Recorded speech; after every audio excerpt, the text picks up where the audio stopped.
Good. So we are ready to go. I'm just going to start over with a quick little adrenaline booster to get us started. 60 seconds. What we're going to talk about today. Beyond the day 10, the Torah has 603 more commandments.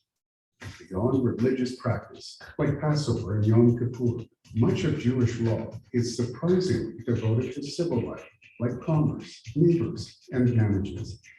But every society establishes civil laws. So what makes these laws uniquely Jewish? A common goal to all civil systems is to create a safe and civil society. However, these laws are designed to create something else, something that can only be identified by pinpointing the remarkable Jewish values on which Jewish law is based.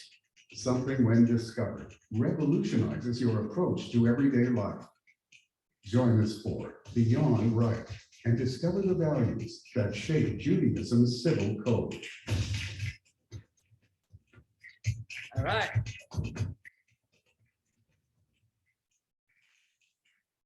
Fantastic. Okay, so this is going to be a beautiful, beautiful discussion. We're going to start today as we go straight into, yeah, I think.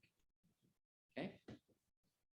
As we go into this beautiful discussion, hi Charlie, of the Jewish values. Today we're going to be talking about beyond good neighbors, the purpose of law.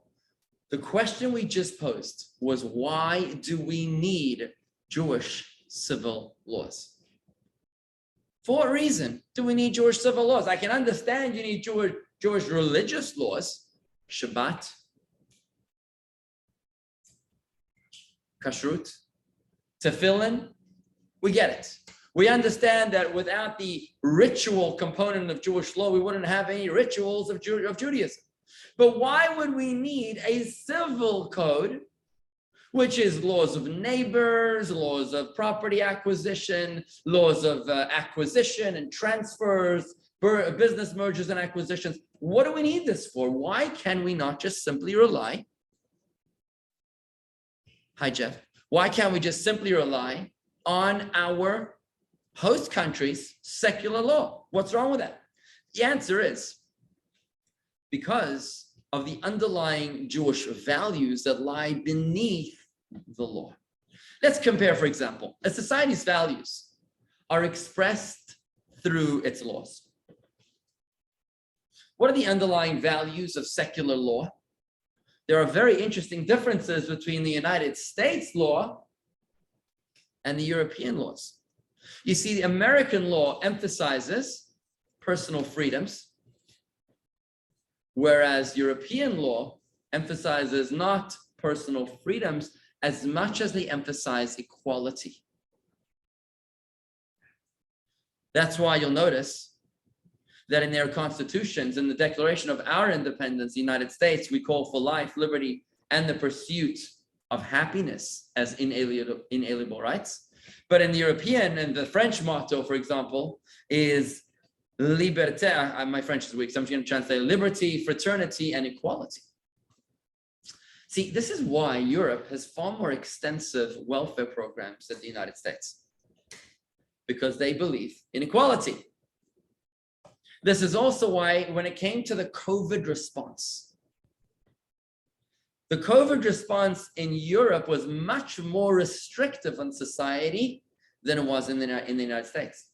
The United States is emphasizing personal freedoms. Europe was emphasizing equality and the protection of society from itself. One final example would be hate speech, where hate speech is far more allowed here, individual freedoms, than it is in Europe, which is about equality. Now, these differences were shaped by the civil codes of Europe and United States, by their histories, by their wars, by their traumas, and by their founding fathers.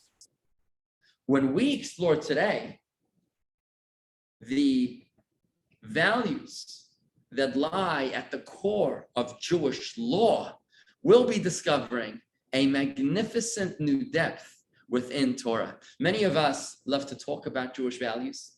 We love to talk about the Jewish values that we hold so dear, that we cherish so much. But when you ask that same person, what are those Jewish values?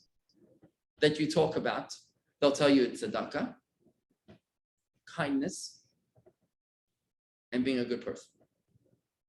They have a very hard time really elaborating on what are those Jewish values. That's what we're going to be talking about in this series over the next 6 sessions of this seminar. So let's go a little bit deeper into the underlying purpose of secular law. So what is the law trying to achieve?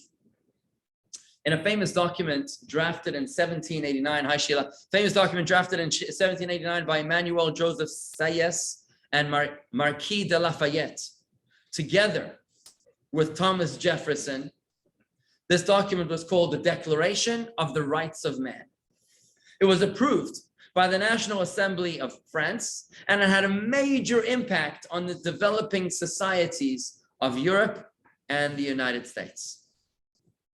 Let's take a look at what this foundational text, the Declaration of the Rights of Man, had to share with us about the purpose that the secular law is trying to achieve. Let's take a look on page number 4 of your textbook, please. It's text number 1 from this document, the Declaration of Rights. Liberty consists in the freedom to do everything which injures no one else. Hence, the exercise of the natural rights of each man has no limits except those which assure to the other members of the society the enjoyment of the same rights. These limits can only be determined by law. So liberty basically means you're allowed to do whatever you want as long as you're not hurting anybody else. Makes sense, right? Law can only prohibit such actions as are hurtful to society. Nothing may be prevented which is not forbidden by law, and no one may be forced to do anything not provided for by law. Now, to us, this sounds very logical. It sounds almost obvious. Like the popular saying goes, that your liberty to swing your fists ends where my nose begins, right? Your liberty to swing your fists ends where my nose begins. This is something that we would take almost as obvious, but it wasn't so obvious in medieval dark ages, when people were imposing their will upon other people, often by pain of death, torture, persecution, forced conversion, and so on and so forth. But modern society, which is more tolerant, is all about individual freedoms, equality, liberty, as long as you're not hurting anybody else, as long as your liberty is not hurting anybody else's liberty. These similar ideas were also expressed in our Declaration of Independence when we say, we hold these truths to be self-evident, that all men are created equal, that they were endowed by their Creator with certain unalienable rights, and that amongst them are life, liberty, and the pursuits of happiness, that to secure these rights, governments are instituted amongst men. So we have the purpose of law, which is to be able to enforce and enable liberties. What is the underlying purpose of Torah law? We can understand the underlying purpose of secular law, but what is the underlying purpose of Torah law? You see, Moses comes down from Mount Sinai with 2 tablets of stone, 2 tablets of sapphire. The first were the first 5 commandments that were religious in nature. The second tablets of sapphire were civil in nature. So the first was between man and God, religious law. The second were civil, between man and man. These were given to us by God. And the question is, why do we need them? What purpose do they serve? Why did we actually need for God to give us a civil code? What makes our civil code more Jewish than anybody else's civil code? Right? Why is this night different to other nights? Why is this law more Jewish than anybody else's law? What is the underlying values that lie at the foundation of Torah law? And why do we need it? What makes it Jewish? So, Abarbanel was a famous statesman and Torah commentary. He served as the minister in the court of King Alfonso of Portugal during the Spanish Inquisition. And during his incredibly difficult life of expulsion, he managed to write one of the most magnificent commentaries on Torah. Let's take a look at the extraordinary depth, the beauty, the light that he sheds on this question of the values that lie at the foundation of Jewish law in text number 2, page number 5. What he's about to tell us is that the purpose, the value that lies at the core of Jewish law is goodness and kindness. As opposed to secular law that was trying to institute freedoms, liberties, and equality, Torah law is out to bring goodness and kindness to this world. Let's take a look. Page number 5, text number 2, Abarbanel. Every human society requires laws. What is the advantage of God's Torah laws over the legal system set up by other nations? Why does the verse state that these are the laws you shall set before them? Exodus. Thereby telling us that these laws are a unique divine system exclusively given to us by God. The verse in Exodus makes it seem like these are the laws that you shall set before them. These are unique divine system exclusively given to us Jews by God. What's the reason? The reason for this is that the divine laws contain elements absent from other legal systems. Wow. There's something in Torah law which is absent in other legal systems. What is that? God's laws are based on the principles of compassion and goodness. So here you got it on the screen. Exodus 21:1. These are the laws that you shall set before them. What's these? These are a system of criminal and civil law, which was set before the Jewish people.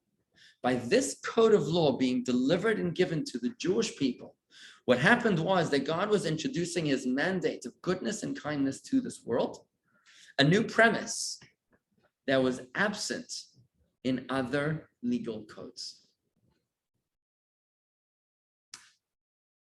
Let's delve a little deeper into this in the next text as we see what the Torah has to tell us. It's a very, very important text, this next one.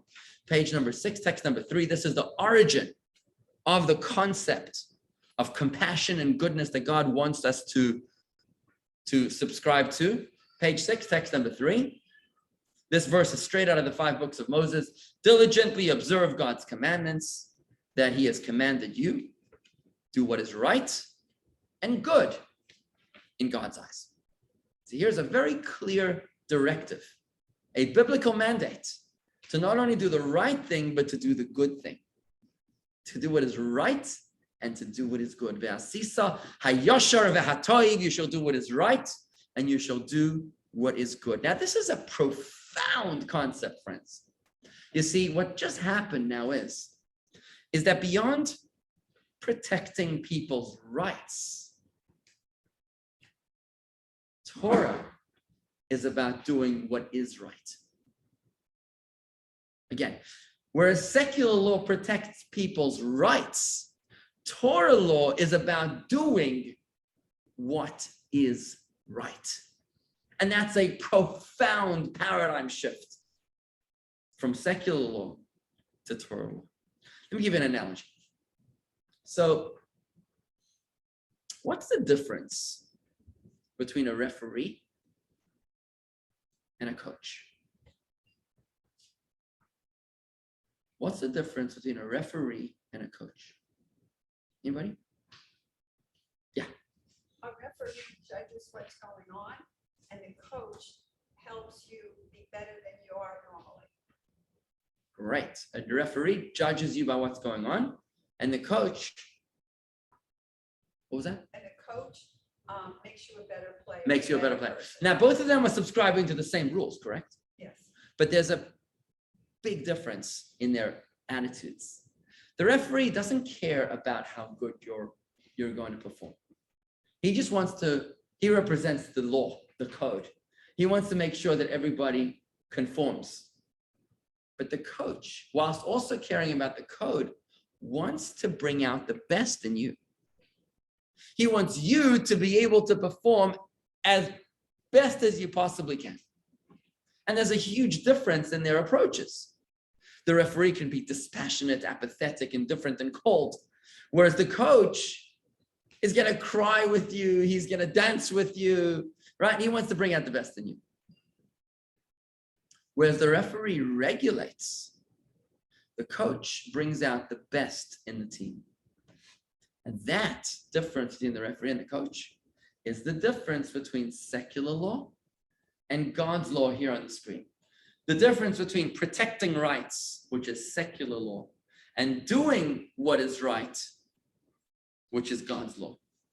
So the secular law is like the referee that regulates society to keep within the rules, protecting rights.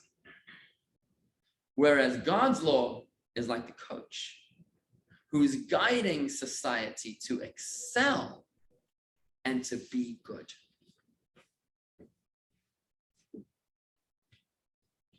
In summary, secular law regulates society. Torah law shapes society. Torah law guides society to where it needs to go. Again, so secular law regulates society, and Torah law shapes or guides society. This is a far more ambitious goal. It's so much more exciting than just laying down the law and saying, figure it out, like the referee. This is the coach that says, yes, you can do this. You can make this world a better place. You can make this world a place of goodness, of kindness, of compassion, of chesed, of tzedakah, of all sorts of beautiful values. You can turn this world, which looks like a jungle, and make it look like a beautiful garden. It's not about people doing the right thing. Torah law is rather about what is the right thing to do. And that's the first value of this seminar, Beyond Right. That Jewish law goes beyond the protection of rights and concerns itself rather with the promotion of righteous conduct. The difference between the codes of secular law and Torah law is in their very origin. Who wrote secular law? Man. Who wrote Torah law? Hashem, God. The laws written by man were written to regulate life. The laws written by God were written to shape life and to create life.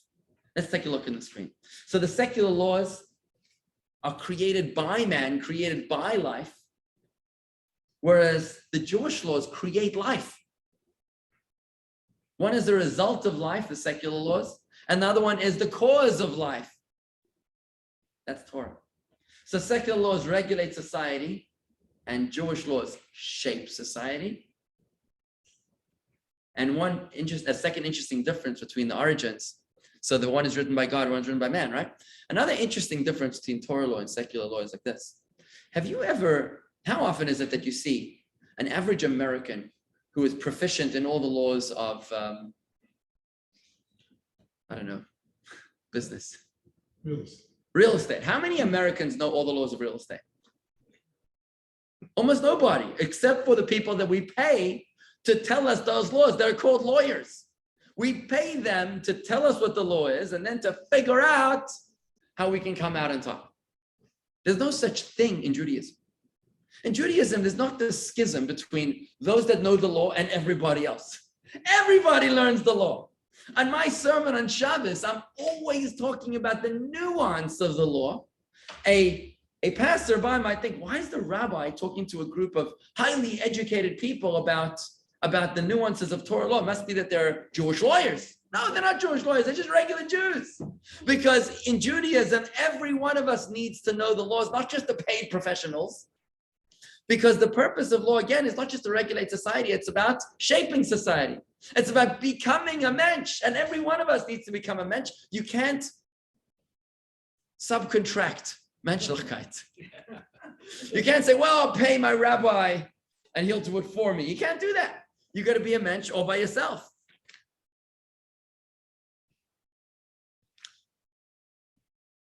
There you go on the screen. So let's take a look at this idea in the text itself, page number 7, text number 4.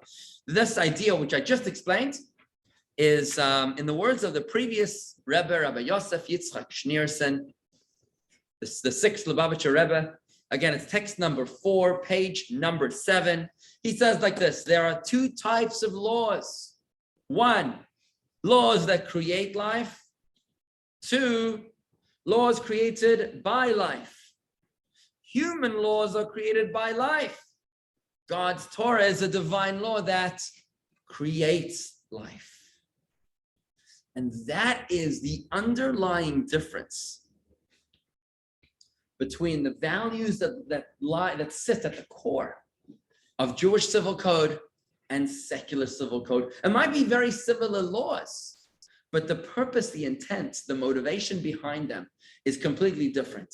The question now is, how does this gain expression on a practical level? When is doing the right thing an obligation? So let's apply this noble concept. Let's see if we can apply it on a practical level.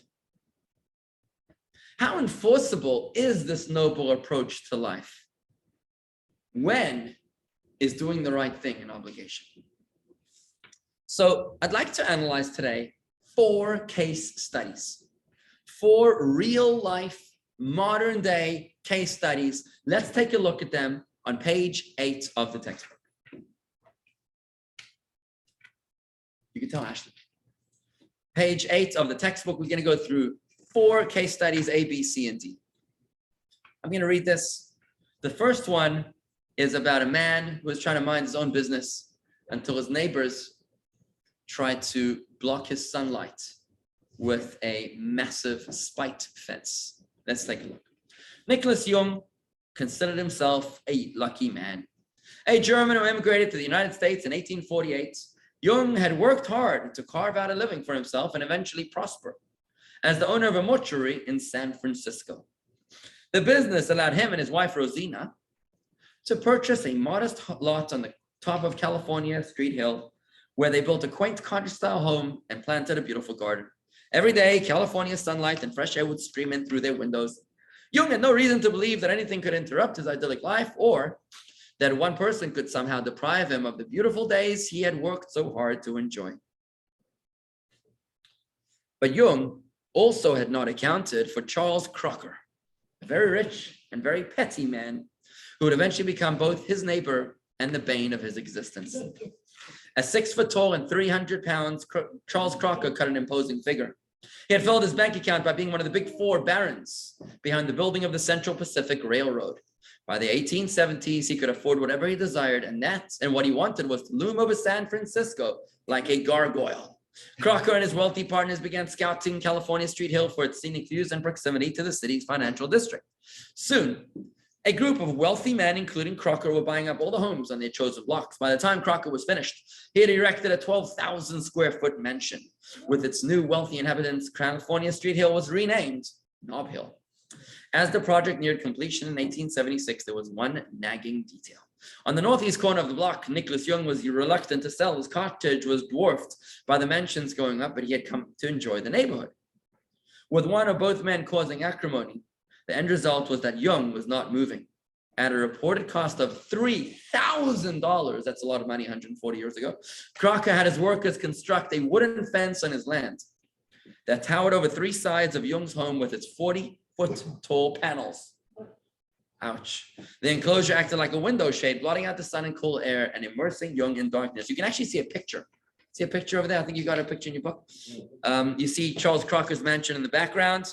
And there's that, and then right in the middle of the picture, you see the spiked fence looming over the walls, over the house, yeah. Very close to home on Miami Beach, the Fontainebleau and the Eden Rock, the 2 hotels that are right there on Collins Avenue. The Eden Rock was built. The Fontainebleau did an extension, and they did a extension that put shade on the Eden Rock, and they called it the Spike Wall, and it was litigated. Who won? a bit, but, well, I moved away. But eventually what happened, as I remember, was that it was a fait accompli. In other words, Too it late. was after the fact. Too late. And it was, from what I was told I moved, it was very, very ugly, but they called it the spike wall, all the people. So this is the Fontainebleau Hotel and the Eden Rock Hotel. It sounds like a spiked building. Yeah, well. More than a the spiked wall. Fontainebleau was built, and it was the addition, all the people who wanted to be at the Eden Rock sunbathing could only a certain time. Right, certain times of the day. Interesting, And that fascinating. was right Thank you for down sharing there. that, Vicky. Well, let's take a look. Should Charles Crocker's fence be legally allowed to stand? Anybody? Should Charles Crocker's fence be legally allowed to stand? What do you say? Yes. Yes. Yes. Yes. No. No, legally you can't, because you can't interfere with the property owner's right to air and light. That is civil. real That's estate. current spike law fence, spike fence law. But then they didn't have a spike fence law. Maybe. Well, it's still wrong, maybe. It sounds pretty nasty, right? What did you say? Yeah, I would say no. You would say no. Just simply because it's morally wrong. Oh, well, now you're getting into dangerous territory. Yeah, yeah, Because when yeah. you start telling me that it's morally wrong, I didn't ask you, Michael, with respect, if it's morally wrong. The question was if it's legally wrong. And now is when we see the convergence of Jewish law with secular law, where you have a moral dilemma, as you identify correctly, with a real live problem. So how do they converge? And we're going to see the differences between the secular law and the Torah law to bring out the difference. Yeah. But if you don't have a law that exists, then the moral law is the only thing you've got. Is that the fact? Lawyers here, if you don't have a law in place and you fall back on morality, is that how it works? No? It's called common law, English common law, which came to this country. Rob is absolutely right. You cannot take away light and air from a building. All right, what happens if he puts it a few feet away? If it's in that, on your own property? But if it's blocking the air and the light, It's a taking of property, it's still common law. It's the same reason on someone's property. Yeah, If you had a next door neighbor who's blasting a stereo, same thing. that noise. He's is invading coming your from- privacy. That noise is coming from his property. Interesting, very interesting. Oh, It's good. coming across the property Okay. line onto yours. Very good, very good. Let's, well, yeah. Yeah, zoning ordinances and statutes really cut into what is common law, which is our land law here. Okay, so we'll explore this. We're gonna do three more case studies. Three more case studies. These are much shorter. Let's take a look at case study B, page 11, much shorter. Rachel maintains a large and beautiful flower bed in her yard, but one day her neighbor Joe built a high wooden fence between their properties that cast shade over the garden, causing the flowers to die. When Rachel asked Joe why his fence needed to be so high, she was told that it was necessary to protect his birds from cats entering the property. Rachel offered to replace the wooden fence with a glass screen at her own expense in order to allow her flowers to receive sunlight without exposing the Joe's birds to danger. But Joe refused to allow Rachel to replace the fence without offering any reason. Should Joe be legally required to allow Rachel to replace his wooden fence with a glass screen? Quick thoughts? No. No, he should not be required legally. It shouldn't be required. He should not be legally required. Okay, fine. Shouldn't be legally required. That's what I want. Okay. Case study C and D. Michael moved into a new house before setting up his own Wi-Fi. He realizes that his neighbors have an open Wi-Fi network. Can Michael use his neighbor's Wi-Fi network without their permission? that's stealing. That's. Is it It stealing? is. Yeah. Have you ever used your neighbor's Wi-Fi? No, well, I people do pay it. for my own. People do it. People do it. Yeah, Are they but I stealing? mean, It's like. We don't steal it, they taking use, your they. Are they stealing if they use their neighbor's Wi-Fi without permission? I guess so. It's- You would think so. Okay. Okay. Wait a second. No. Wi-Fi is so many MPX, you know. and when you're Megabits per using second. Wi-Fi, Yeah, it somebody says uses it. Wi-Fi, you're using part of their. Does anybody here use their kid's Netflix account? Are you using your kids? No, There that, you go. you know, I want to tell you, I don't think, Permission. I don't think you're allowed to use the Netflix account because it's that would be, they call that stealing. If you're sharing passwords, you're not allowed to share your passwords with other people. I mean, I'm sure there's a fine print over there somewhere, right? Well, you can share on Netflix, they allow that. They do allow that? Netflix allows. Oh, Netflix allows you to share? Oh, I guess how can they enforce that? Family. Yeah, you could do it. Oh, within family. Oh, then it's okay. All right, fine. He disagrees. All right, fine. Last case over here, guys. Last one, number D. Case study D. Sarah's next door neighbor David left on a lengthy vacation. It is difficult to find a parking spot on their street, and David's driveway, situated smack in between their two homes, is now empty. Sarah wishes to park her car while her neighbor is away. Should Sarah be allowed to park her car in David's vacant driveway without his advance permission? No. Vicky says no. Corey says no. Anybody say yes? Leslie, no? No. Stacy says no. No, everybody seems opposed. Okay, you shouldn't be able to park the car on their driveway. All right, here we go. These are our 4 case studies that summarize them on the screen. You got case study A. You see the drawing. Should Charles Crocker's fence be allowed to stand, the spike fence? Case study B. Should Joe's birds be required to allow Rachel's flowers to replace his fence? Case study C is the Wi-Fi, and D is the parking spot, right? So these are our 4 cases. All these 4 cases put the right thing, they put rights versus the right thing. That's what these 4 cases do. They put rights versus the right thing. Let's review the purpose that Jewish law serves before we get into it.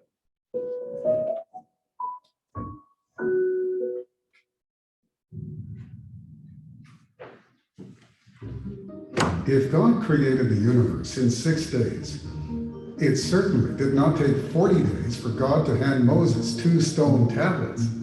So what was Moses doing up there all that time? He was internalizing a vast body of instruction to transmit to his people. So once the smoke and sounds of Sinai subsided, Moses began to teach, and the Jews were most surprised. They'd expected Moses to begin with a detailed series of highly spiritual rituals or meditations, matters that Moses had to go up to heaven to receive. Instead, Moses first launched into topics far closer to earth than to heaven. He rolled out a unique civil system with requirements unlike any other. Here are a handful of surprising examples. The finder of a lost item must proactively collect or secure the item, and then preserve it while actively seeking its rightful owner. Beyond banning defamation, the Torah even forbids gossip among friends. It requires an individual not only to rescue those being harmed, but to act preemptively. It makes it illegal to look the other way when a fellow traveler is hopelessly stuck along the roadside. It mandates respect for the elderly. It criminalizes the malicious delivery of bad advice. It illegalizes the verbal abuse of individuals whose disabilities prevent them from recognizing the abuse. But surely the Jews challenged Moses. God prefers spiritual worship instead of looking out for stranded traders and fallen bracelets. Ah, replied Moses, I will soon instruct you in Judaism's rituals and festivals, but you must know that these civil laws are also spiritual. You see, God's goal is not for you to transcend the earth, but to change it and make it more heavenly. You will notice that the Torah's legislation is more than a guide to protecting rights and maintaining social order. No, these laws include mechanisms for molding a righteous civilization. From now on, each of you is legally obligated to do the right thing for those around you, and to proactively extend yourself in the pursuit of good and righteous conduct. With that, Moses and the Jews launched into a spirited study of Jewish civil practice and its aspirations of a righteous society, a study that flourishes until today.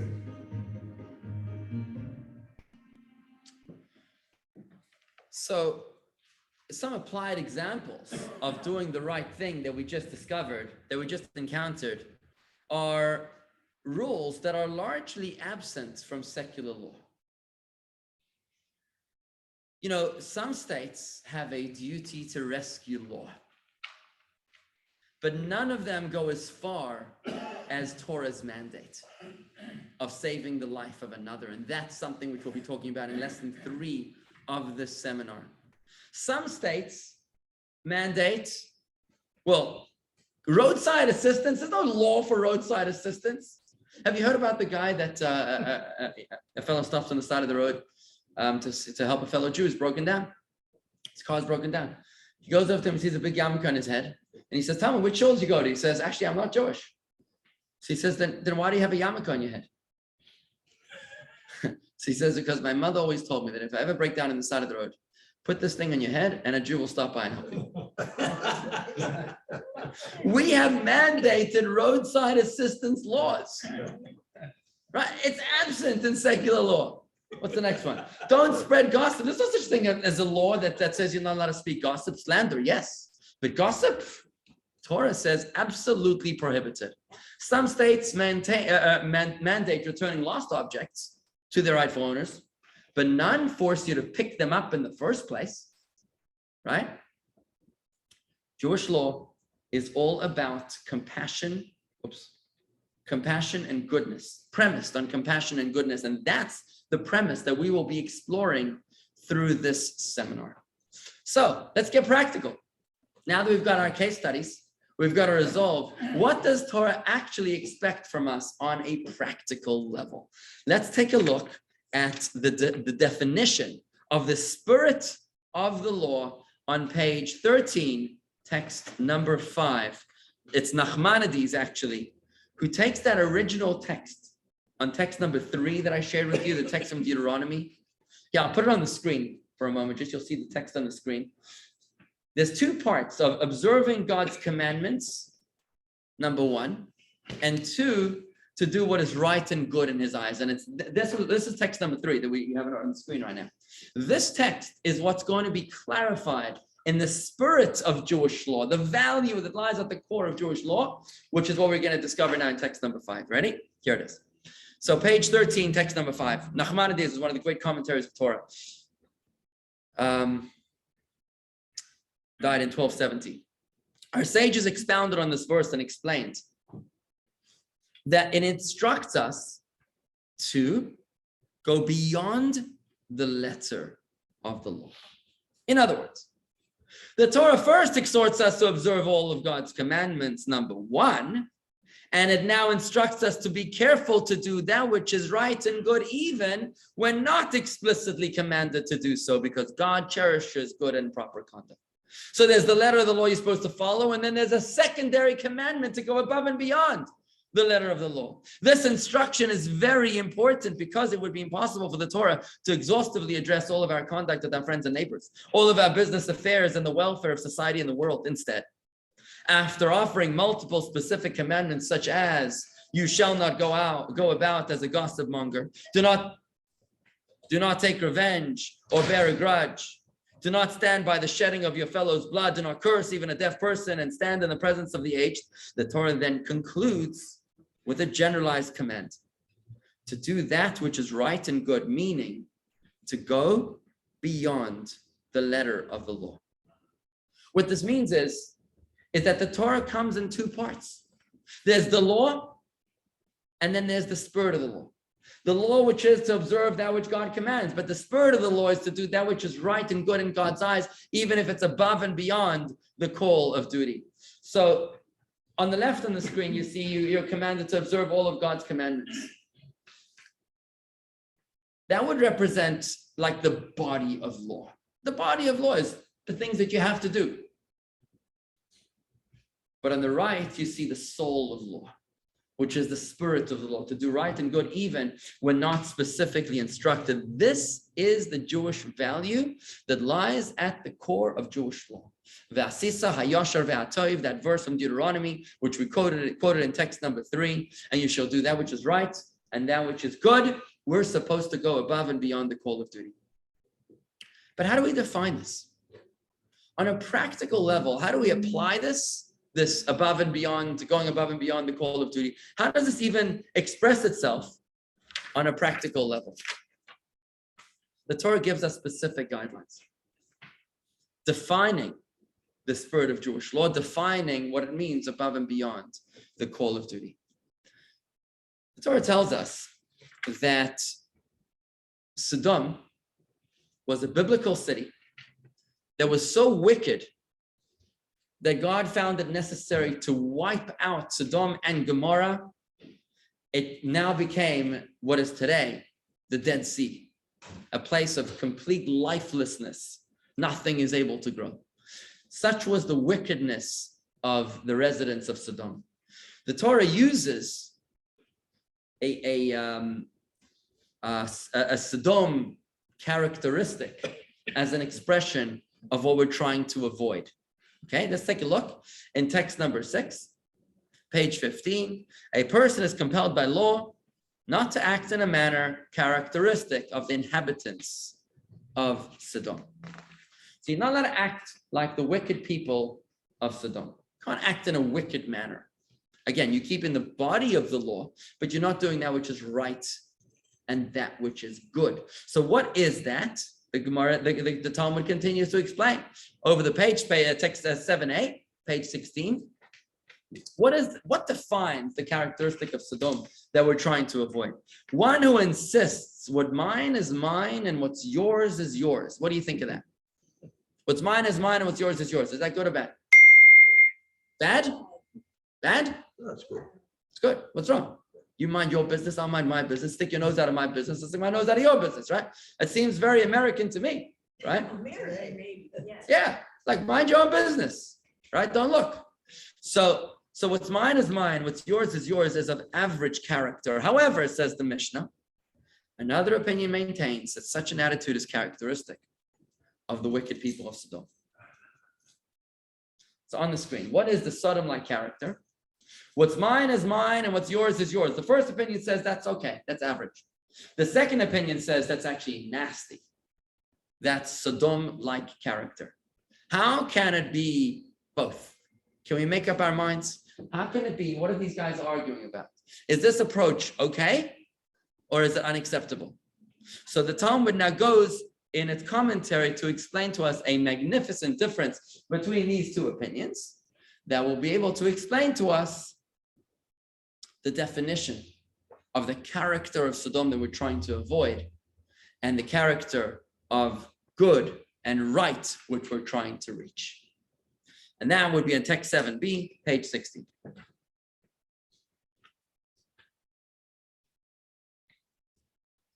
Both statements in the Mishnah are valid, average and evil, because the second view, which classifies such conduct as wicked, is talking in a different case.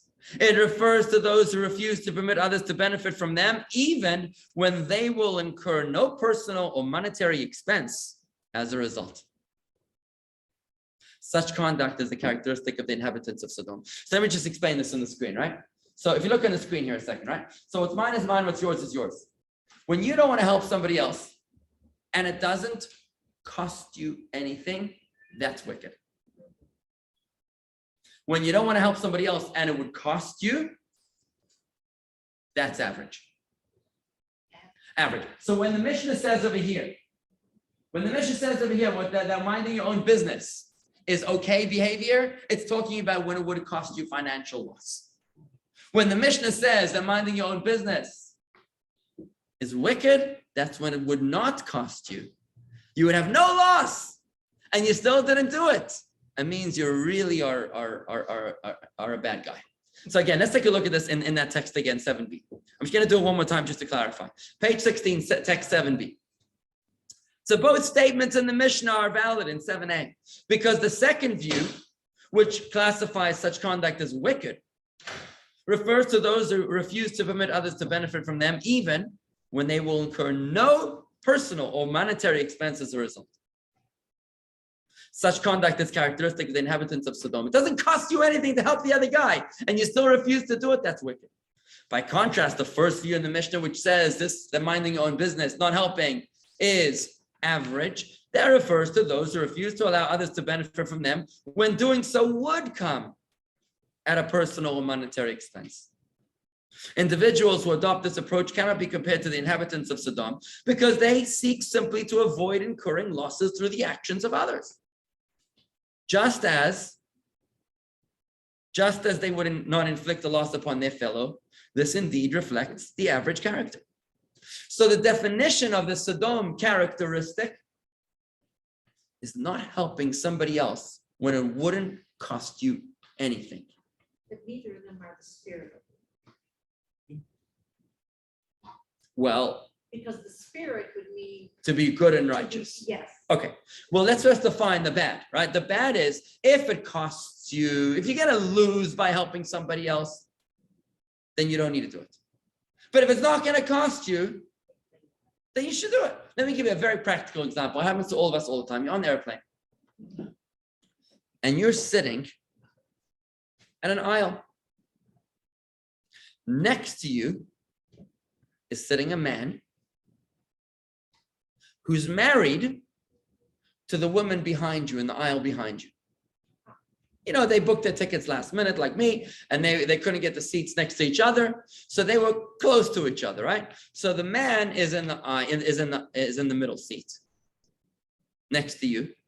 And behind you in the aisle is his wife. So the man taps you on the shoulder and he says, could you do me a favor? My wife is in the aisle behind you. If you could just switch seats with her, then I could sit next to my wife and you would still have the same aisle. No. You ever met people like that? No. You ever met this? No. Was artir, we say in Yiddish. What is it about? What's it costing you that we should sit next to each other? No, this is my seat. This is my pay for this seat. What if the wife was in the middle seat? Oh, that's why I didn't use that example. That's why I didn't use that example. You gotta think ahead of this. You know. That's going above the Yeah, that's when you're running into problems. You don't want to incentivize them the wrong way. All right. Wouldn't it be immense then to give up the seat for her? Oh. Now, what about if the guy asks you, you know, what he asks you is, would you mind sitting in the middle so that the three of us can sit together? Now, the story's changing. Or how about he says, look, I need you to switch this aisle seat that you have now in row 2 to the aisle in row 29. That's different. Now it's right. Look, I've got places to go. I don't have the extra 40 minutes to wait for people to get off the plane. I booked the seat because I needed to get out of here fast. Now, you're not helping the other guy. Why? Because it's going to cost you. Okay, that's not wicked. It's not wicked. But if it's the row behind or the row in front, you're getting a better seat. And you still don't want to do it. Now it's not costing you, and you don't want to do it. That's just wicked. You see what I'm saying? And that's what the Mishnah is telling us. This is the definition of the character of Sodom. The character of Sodom means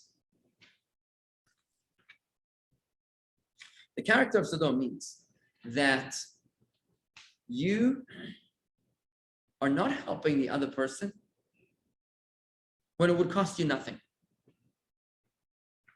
But if the reason that you're not helping the other person is because it's going to cost you a loss, financially or time or something, or convenience, then you don't want to do it. Okay, it's average. You're just doing, it's okay, your behavior, right? And now we're starting to give shape, to give form to the kind of values that the Torah is mandating from us when the Torah is telling us that you have to do that which is right and that which is good. That the principle is Ze nehene v'ze lo yichaser. This is Talmudic language, Talmudic parlance. Ze nehene, this one benefits, v'ze lo yichaser, and this one loses nothing. If you're able to help somebody benefit and you lose nothing, what's the problem? But if he's benefiting, ze nehene v'ze chaser, if he's benefiting and you, because you're losing, okay. Now you're within reason for you to say, I don't want to do it. I don't want to sit in the middle row. I paid, I wanted the seat, I wanted the aisle, I wanted the window, whatever, right? So this is not just ethics. This is actual law in Torah law. This is actual law. It's not just morality here. Now we're applying this on a legal level. When helping others costs you nothing, you must do it in Torah law. Okay, let's just take a look at this applied in text number 8. A case in Maimonides, page 18, text number 8. Maimonides gives us a very practical rule from a classic example. Windows and walls. A person has a window set in the lower portion of the wall of his house. And his neighbor desires to erect a building that would block those windows, the hotels, right? The neighbor proposes to solve the problem by installing new windows. So the builder, the entrepreneurial guy, says, look, he goes to the guy that's got the windows at the bottom and he says, I'll install new windows in the upper portion of the homeowner's wall. I'll pay for the new windows in the top of your wall. Why do you need the windows in the bottom of your wall? If this arrangement won't cause the homeowner any difficulty at all, it's not going to cost him. And it would not require him to leave his home during the construction. He cannot prevent the new neighbor from performing this construction. The homeowner is compelled by law to allow the neighbor to close the bottom on the bottom part of his wall, to close the windows on the bottom part of his wall, and to create new windows higher up. This is because it would be Sodom-like conduct for the homeowner to refuse this accommodation. The new guy would have his beautiful building, and you have no loss. You're just being wicked. You cannot block him. This principle applies. Now, this is law. This is Torah Law, Maimonides. This principle applies to every situation in which one individual will benefit while his fellow will not lose anything as a result. In all such cases, the relevant party is compelled by law to cooperate. And now we're able to understand the application of the spirit of law. So this benefits and this one doesn't lose. You got to go ahead and help. Let's talk about this, guys. Let's remember case study B. Let's go to case study B. Here. Here. Case study A was the spike fence. Right? The spike fence. Case study B was the flowers, right? The flowers, okay? So let's talk about case study B. The guy built the wall out of wood to protect his birds from the cats, right? That wooden wall was blocking the sunlight of the neighbor and the flowers were dying. So what does she say to cat guy, Joe? She says, let me pay for a new acrylic wall out of glass. The glass will protect your birds from the cats. And I'll get my sunlight to my petunias, right? And Joe says, no. That is wicked. Can't do that. Thus artir, what does it bother you? As we say in Yiddish, it's not going to cost you anything. What's the big deal? Relax. But if helping others does cost you, would Joe have to do it? Well, he would have to do it. Doesn't have to do it. Doesn't have to. Right. So what about case A? What about the spike fence? Spite, he's doing it for a reason. Why is he putting up the fence? Spite the guy, because the guy wouldn't sell. Right. And he doesn't have to put one 30 feet up to block all the guy's light. He's doing it deliberately to hurt the guy. I mean, that is so far out of, that is like so far extremely into the character of Sodom. From the very beginning, everything that he's doing is wrong. Yeah, I'm sorry, what? What is more important, motive or result? What is more important, the motive or result? the result? Motive. The motive or the result? So you say the motive is more important. I say the result. It seems that I would think that both are critical. Well, I would think it's more the result, actually. You can't have one, it's one or the other. What's the nafkamina? Let me use Talmudic language. What's the nafkamina? What's the difference? The person who's the right to put the fence or the wall, Right. okay? But because of motive, the person builds it such a way that it's like impacts on his neighbor. A negative way. So the motive is to spite. The result is that he's hurting him. So is there motive and result is bad. That's I'm not differentiating between the two. I mean, the spike fence is all evil. This guy is like prime evil. What key? Well, go back to case B. Let's say the guy wanted privacy in his backyard. He wanted to be able to sit out and not have his neighbor look into his backyard. And now she wants to put a glass.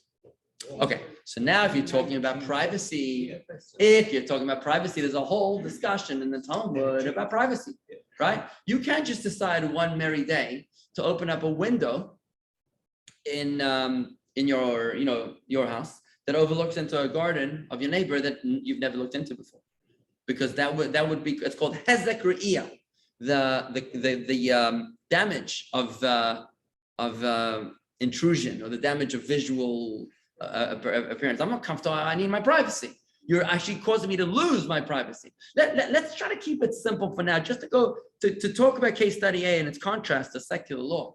Because in case study A, which was done purely out of spite, you know that must be stopped. It's not a question of if it would be appropriate for him to take it down. Of course, it would be appropriate for him to take it down. But let's contrast that now with.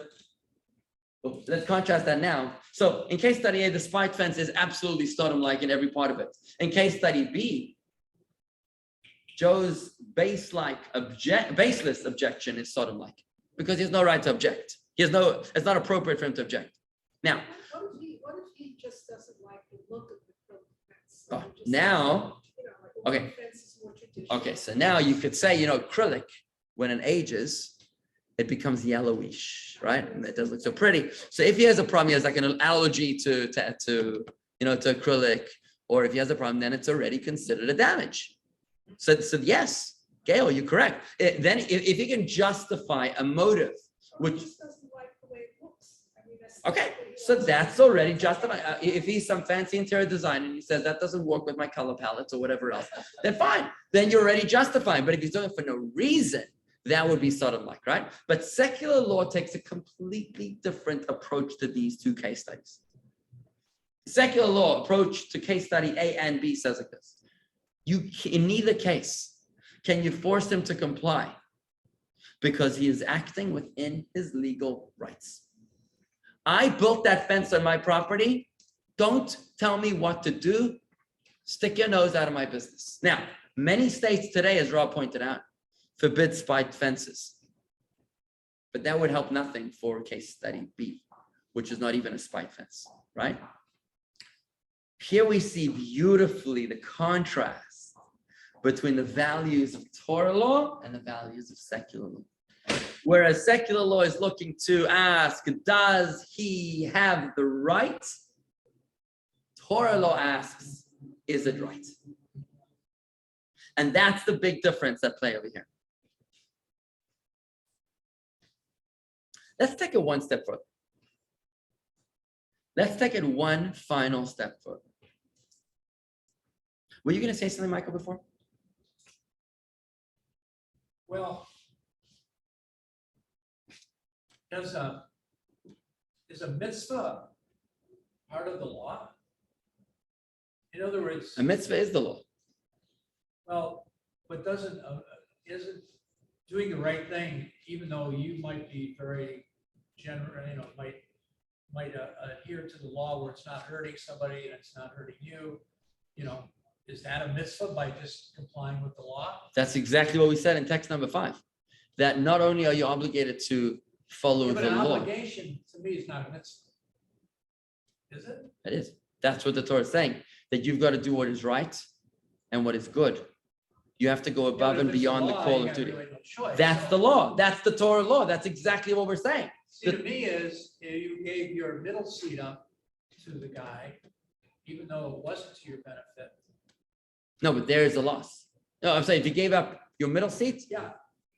In other words, giving up your middle seat is good. Everybody wants to give up the middle to seat. me, a mitzvah means Yeah, you're saying mitzvah means, because mitzvah means. a mitzvah means a deed of the and a heart. good deed. No. It So means that's both not how things. we interpret it here. Mitzvah is not just a good deed. We're not talking about a good, just like a nice, good Samaritan. A mitzvah means an obligation of God. That's what it means.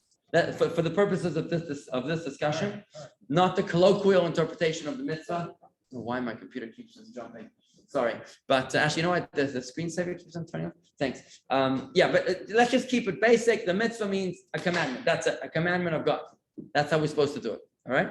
So let's take it one final step further. Yeah, In Leslie. the case B, then surely you need a third party to decide what is more important, the flowers or the birds, okay? Because they both have a justification in their actions. He Look, wants to protect his But Leslie, birds. if there's a reason, if there's a justification why Joe refuses the acrylic fence, like Gail pointed out, then he does not need to do it. It's only when he gives no reason. That case study B was when Joe gave no good reason. He just said, mind your own business. That was the case study. But if there is a good reason, then it's right. He doesn't have to. He doesn't have to do it. Now we'll talk later a little bit. We'll take that one step further. But for right now, let's take it one final step further, and that is Rabbi, yes. before you said something about, there's a difference between, is it right versus, I asked that secular law says, does he have a right? And Torah law says, is it right? Good. Now, so now that we know that you have to go above and beyond the call of duty, are you allowed to use someone else's property without their permission? I mean, this is really pushing it now, right? So we're talking about a squatter now. We're talking about a squatter. We talk about a squatter who wants to move into someone else's yard without his permission. The squatter is gaining. Is the homeowner losing? Well, in the case we're about to read, the house wasn't on the market. He's not even there. He doesn't even know that he has a squatter on his farm in Wyoming. Okay, let's take a look. Page 20, text number 9. If one lives in his fellow's yard without the latter's knowledge, does he have to pay him rent or not? The question is in regard to a yard that is not on the market for rent, but the squatter is the person who usually rents. What is the law? Can the squatter say to the owner, what loss have I caused you? Or perhaps the owner can insist, look, you benefited from the property instead of paying rent elsewhere. This is a case in which one individual benefits while the other one does not lose anything. This is benefiting the squatter, and this one's not losing. You didn't even know that he lived on your property. The Talmud concludes. Rabbi, the son of Rav Huna, stated, my father ruled in the name of Rav that the squatter does not have to pay rent. Here's a case of no pain, only gain. Right? No pain, only gain. We're pushing it one step further. Your obligation, your mitzvah to go above and beyond the call of duty includes even when somebody else is taking something from you that you were not aware of, or using something of yours, using your property. Since there's no loss, this is exactly the same as the case in the Talmud of the windows and the walls that we just read about. The windows and the walls, right? If I can make you new windows, it won't cost you anything. You won't lose. You want it to move out during construction. It's going to be a quick, painless process. If I can put in those windows for you, I gain. You don't lose. You can't stop me. Yeah. My neighbor has a driveway right next to ours. We share one overhang, right? So when she leaves for the summer, and I park in that spot, if she doesn't like me to do that, I mean, she's up in New York and I'm here. She's just She's just a what? What's the word? But you don't ask her first if it's okay? So basically your neighbor doesn't want you to park in her spot when she's away. Right. So that's our case study. With no good reason. Hang on, no good reason. This is case study D. Very good. Right. Okay, so you're kind of jumping the gun here, but let's go with this a second. So your neighbor has a parking spot. She doesn't want you to use it when she's away. You think that she's being mean. According to this, what would happen? According to this case that we just learned, if you're benefiting from the parking spot and she has no loss, then she's wrong and you should be able to park there. But hang on, we only started one piece of information here, Sheila, right? So let's take it slow. So far, it would seem that you should be able to use the spot. Why? Because she's behaving like a sodomite. Tell her that. So far. A sodomite. Right? You were looking for the word. Now you got it. But don't jump the gun just yet. Gail, you're still with me. Yeah. The man, the squatter, by virtue of the fact that he's living there, is he's gonna need to use some water, he's gonna use some food, he's gonna generate some garbage, he's gonna need to use something for bathroom facilities. Just by the fact that he's living there, he's going to be doing some wear and tear on the property and doing some damages. He can start a fire, he's gonna put, and secondly. Insurance, by- liability. Secondly, the other part of it is that by letting the guy live there, first of all, why is he why can't he get a job like everybody else? Oh, that's a whole other issue. Why can't he get a job like everybody else? That's a good question. Bad character traits. You know, Gail, we say in Yiddish, akasha famaisa, which means you have a question on the story. That's what happened. He was squatting. Why didn't he get a job? I don't know. Ask his mother. I'm not sure. But look, to your point, Gail, I was trying to address this. To your point, I want to say the case in the Talmud, and we're thinking Talmudic here, right? The case in the Talmud is where the one had benefits and the other one had no loss. You are correctly pointing out some potential losses that could be at play.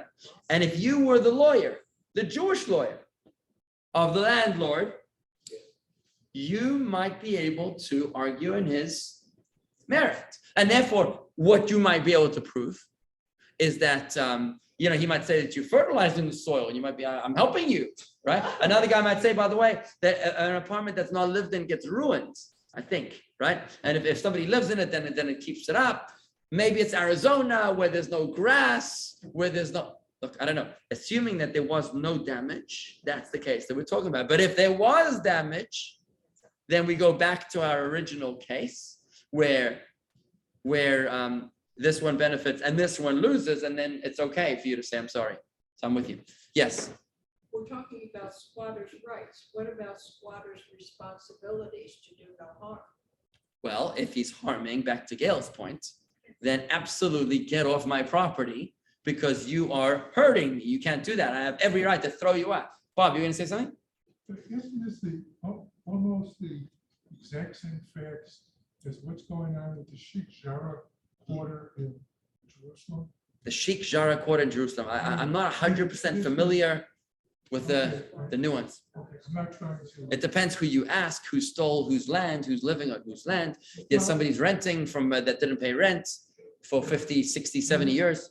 I believe the owners offered that the people who are living there have to leave, and with the court ruled that they have to leave. And the owners offered to waive any past rent.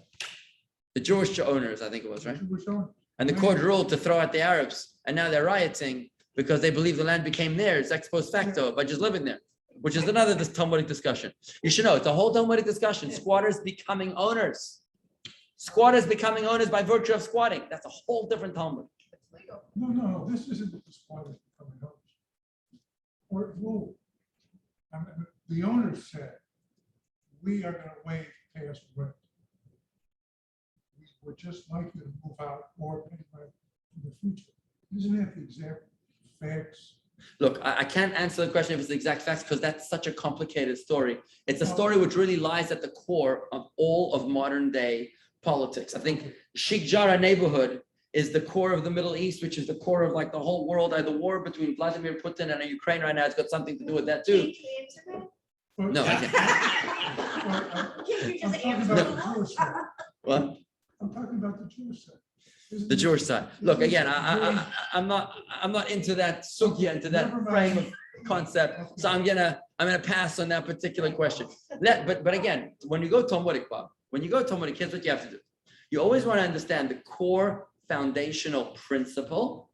And once you're clear with the principle, now we can start applying it or not applying it as needed. So before you can really ask me about the Sheikh Jarrah neighborhood, let's finish understanding the context of the law. We'll be able to be more comfortable applying it. Just like I said to Sheila, because Sheila's really worried about her neighbor's garage. She's texting her probably already. You sodomite, you. But before you call her a sodomite, let me just go one step further.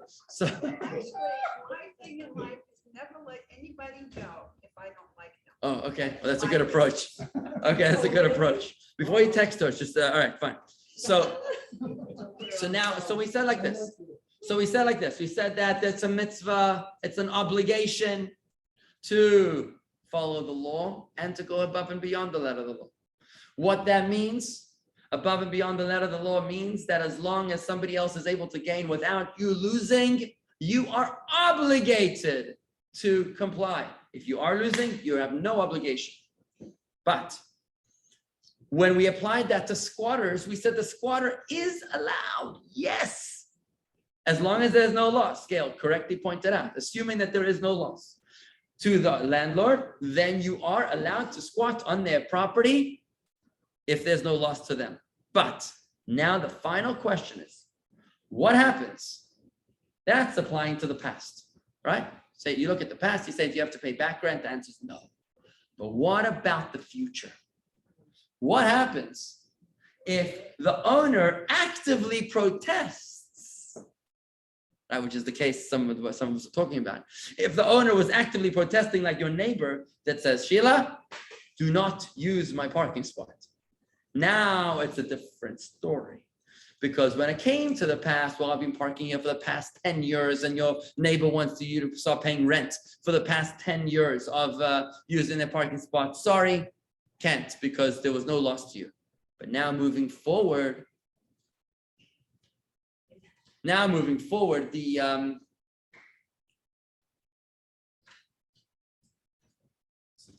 the landlord says, sorry, I don't want you using my parking spot.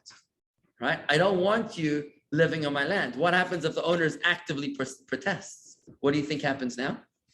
Well, if he has no loss, then he's wicked. You think he has no loss? Okay, well, the law is, Corey. The law is that if the guy protests, then you're not allowed to do it. If he protests, you're not allowed to do it. Why? What's the svara? The word svara means what's the logic? What's the logical difference? Corey correctly points out there's no loss. You're being a sodomite by not letting him park there. So what if you actively protest? It took the great mind of Reb Shimon Shkop. Reb Shimon Shkop was a Talmudic scholar, passed away in 1939 from Belarus. Great yeshiva, Rosh Yeshiva. And he's the one that gives us the logic to explain. Before we get to his explanation, let's just look at the law about moving forward in the face of protest, page 21, text number 10. We only compel the property owner not to conduct himself like the inhabitants of Sodom regarding the past.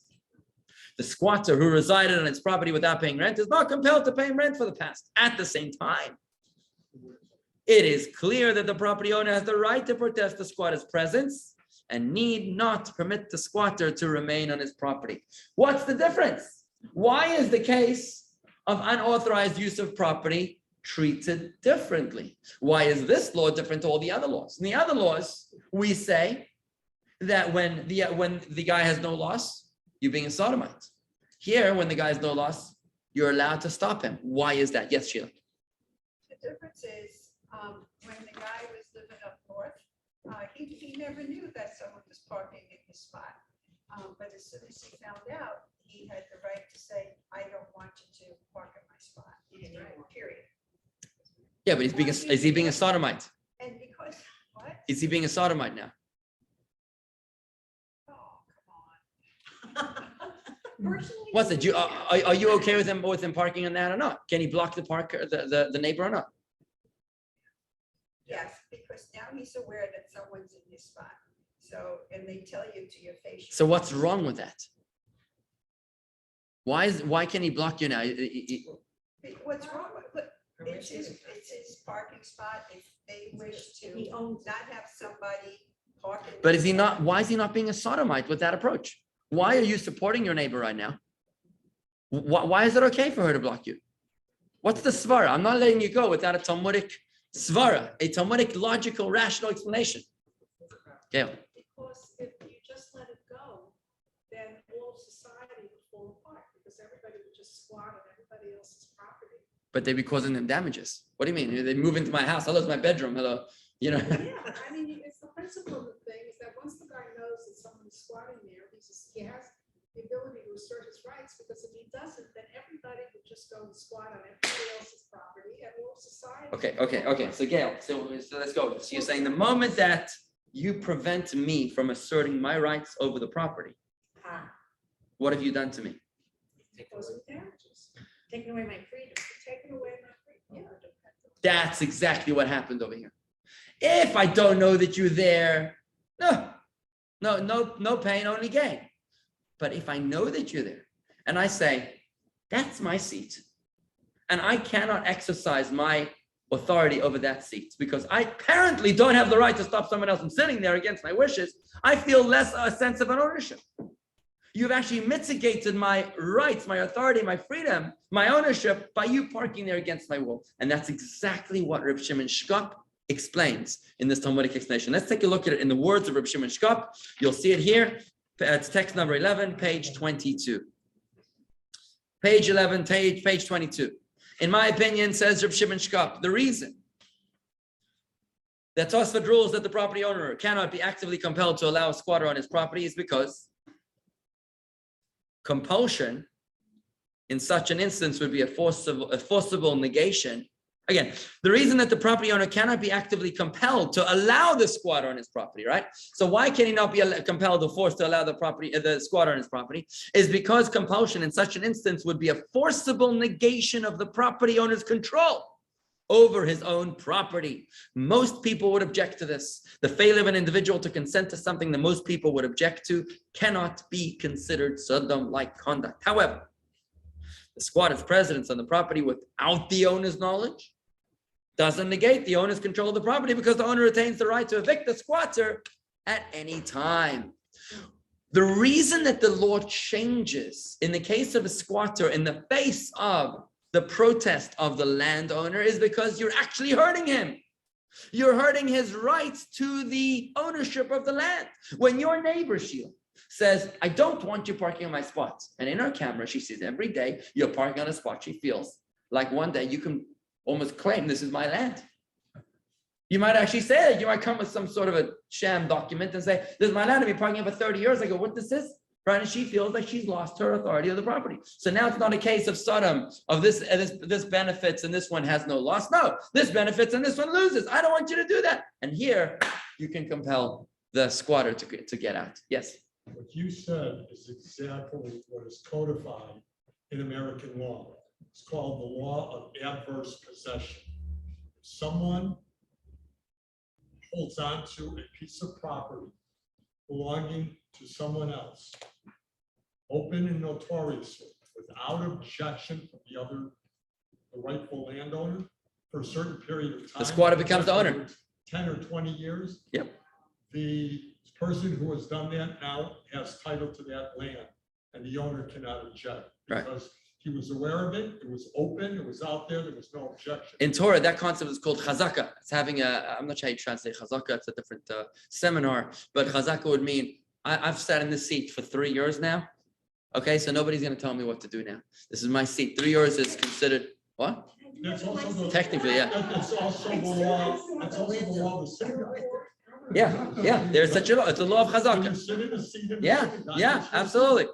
And the problem with that is, Corey, is that if you sit in a seat every day, every Shabbos, and the one time that you don't come, you don't sit there. It says in the Talmud that even the angels in heaven, they say, where is this person? So it's a double-edged sword. All right, let me just wrap it up as we apply this, guys. Let's apply this idea now. You ready? Let's apply the idea. So it goes like this. So let's apply this to case studies C and D. Now, before you start moving into anybody else's property, guys, be careful. We do have to observe the law of the land, okay? Oh, that's right. So we do have to comply with American law. You can't tell the judge, my rabbi told me it's okay. Before you move into somebody else's, our neighbors are moving up to Chicago. I took over his house, right? Right, let me just say this, okay? So let's talk about case C, the Wi-Fi. What's the case of the Wi-Fi? Are you or are you not allowed to use your neighbor's Wi-Fi without their permission? They don't know. That was all really not. They don't know. They're not there. You don't know if anybody's on the Wi-Fi. But it It's the hurts whole them. time. Yes, you It do. slows down. It hurts them. I'm sorry, you don't know what? Slows down. You don't know that, Oh, that's why, you go on the Wi-Fi sites, Yeah, and you don't know whether that person's on your Wi-Fi. yeah, I don't know. I think that you wouldn't know, but More people maybe on you the could. Wi-Fi, There might be the slower systems it that you is. could. What? The more people on the Wi-Fi, the slower it is. So you are hurting the other person. Oh, so now if he's there and you're downloading movies, right?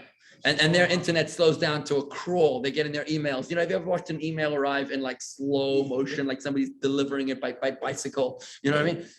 That's horrible, right? But imagine they're not there. You know that they're in a 6-month cruise to the Galapagos, right? You know they're not here. What's the cost? It's not costing them more.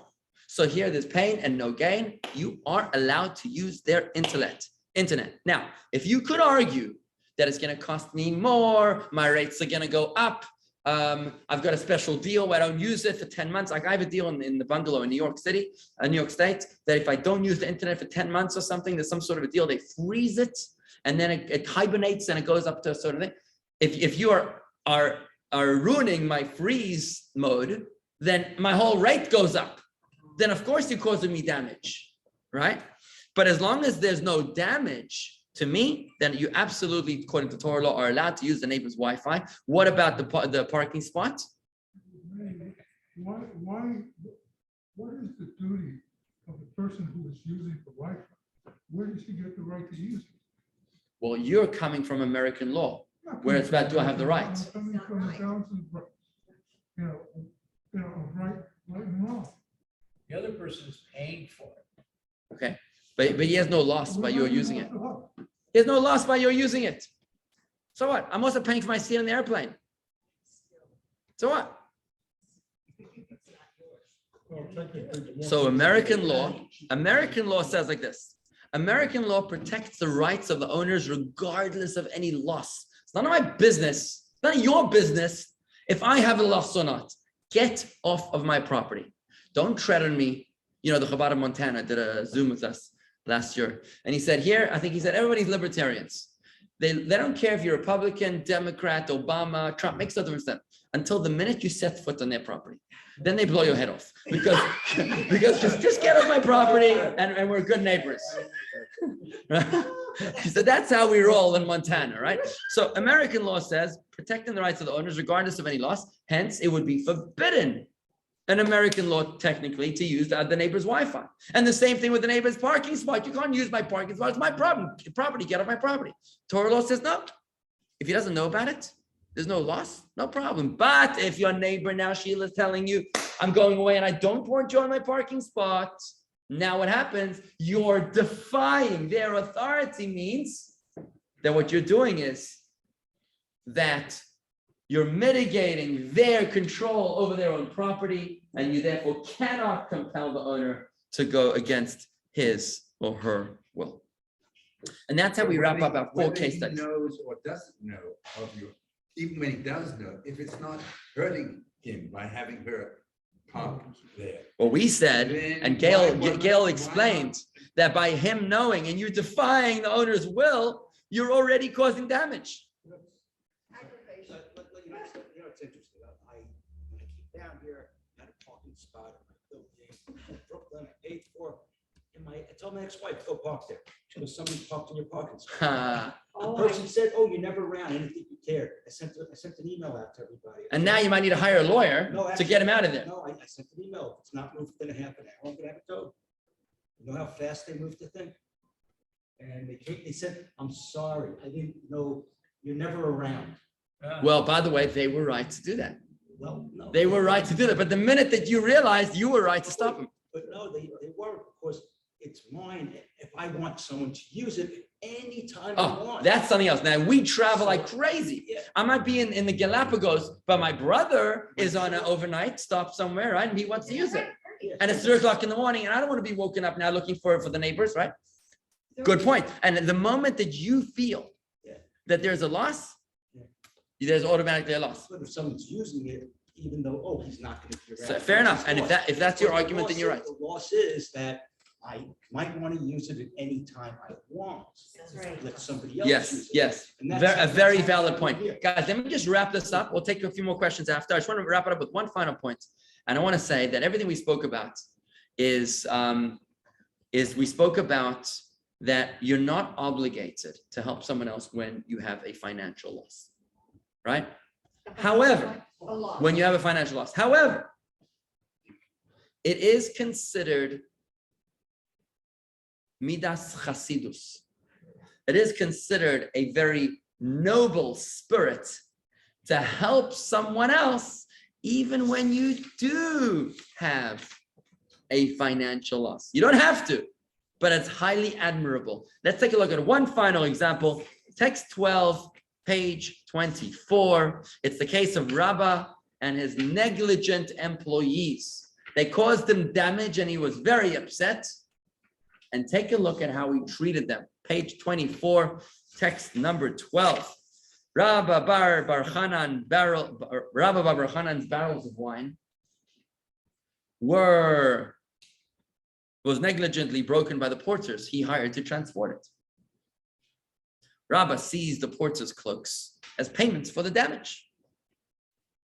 The porters complained to Rav, who instructed Rabbi, give them back their cloaks. Rabbi said, is that the law? Rav replied, yes, as stated in the verse in Proverbs, in order that you follow the path of the good people. Key word here being good. You, Rabbi Bar Rav Hanan, you're a great Talmudic sage. You have an obligation to go above and beyond, to do midas chasidus, to go overboard. Rabbi returned the porters their clothes. The porters then complained to Rav, we are poor and we labored all day. Now we are hungry and we have nothing to eat. He didn't pay them. Rav told Rabbi, pay them their wages. Rabbi asked him, is that the law? Rav responded, yes, quoting the same verse as stated in the verse, and observe the ways of the righteous. In other words, because Rabbi, now in this case, Rabbi had his wine was destroyed. So he had it in his rights not to pay them and in his rights to confiscate payment from them, their cloaks, right? Because they caused him damage. Yet, Rav tells Rabbi that you should go over and above. Even though you've experienced loss, that they're benefiting by you giving them their wages, they're benefiting by you returning their lost object, and you've lost money. You still should do it as a midas chasidus. Just to summarize it, you'll see it on the screen now. To summarize it here, So a recommended conduct is for a good or righteous person to sustain personal expense for another. That's recommended conduct. It's not obligatory. So to summarize it on the screen, for a person like him, such behavior is considered obligatory. So here we have three different categories. The first category that we spoke about today is an obligation specified by the Torah. It's a mitzvah. This is obligatory, a regular mitzvah, you got to do it. Then there's a case of doing the right thing above and beyond the call of duty, where you have no financial loss. Now it's also obligatory. It's a mitzvah. I know we got some weird connections here, guys. I'm sorry. I don't know what's going on here, but okay. So when the other person benefits and you have no loss, then it's obligatory. But what happens if the other person benefits and you do have a loss? Now it's not obligatory, but it still is encouraged. And you can see that for yourself in the figure 1.2 on page number 26.